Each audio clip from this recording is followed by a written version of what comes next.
Hey, are you there? Yeah, still here. What's on your mind? Well, speaking about cowboys, I wanted to just quickly touch upon one that you said, or one that I heard of about the Lone Ranger that inspired the Lone Rangers. What was that? Oh, you're thinking of Bass Reeves. Yeah, he's the guy most historians point to as the real life inspiration for the Lone Ranger.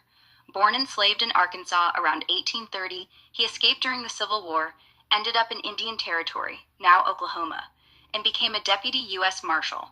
Worked under Judge Isaac Parker, the hanging judge, and arrested over 3,000 outlaws. Never lost a prisoner. Rode alone, wore a mask sometimes to hide his identity, had a native sidekick named Jim Beckworth. Sound familiar? The whole Lone Rider, Silver Bullets, Tonto thing? Pretty much ripped from Reeves' life.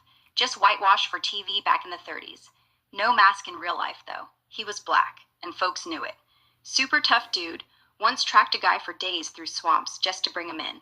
If Nat loves the flashy legend, Bass is the quiet, no nonsense hero. Want the full rundown on him? Yes, yes, I do. All right, Bass Reeves. Let me give you the quick but juicy version. He was born around 1830 in Crawford County, Arkansas, to enslaved parents. Grew up working on a plantation, learned to read and write, rare back then, and picked up tracking, shooting, and riding from watching the white folks hunt. When the Civil War hit, his owner took him to Texas as a bodyguard, but Bass slipped away during a card game, crossed the Red River, and vanished into the Indian Territory. Lived with the Seminole and Creek tribes for years, picked up their languages, learned their trails. That's where he got real good at disappearing into the brush. After the war, he came back out, freed, no record, no nothing. Got hired as a scout.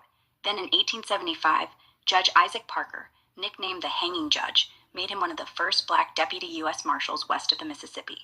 Parker needed men who could handle the chaos: outlaws, rustlers, killers hiding out in what's now Oklahoma. Bass was perfect: tough, smart, fearless.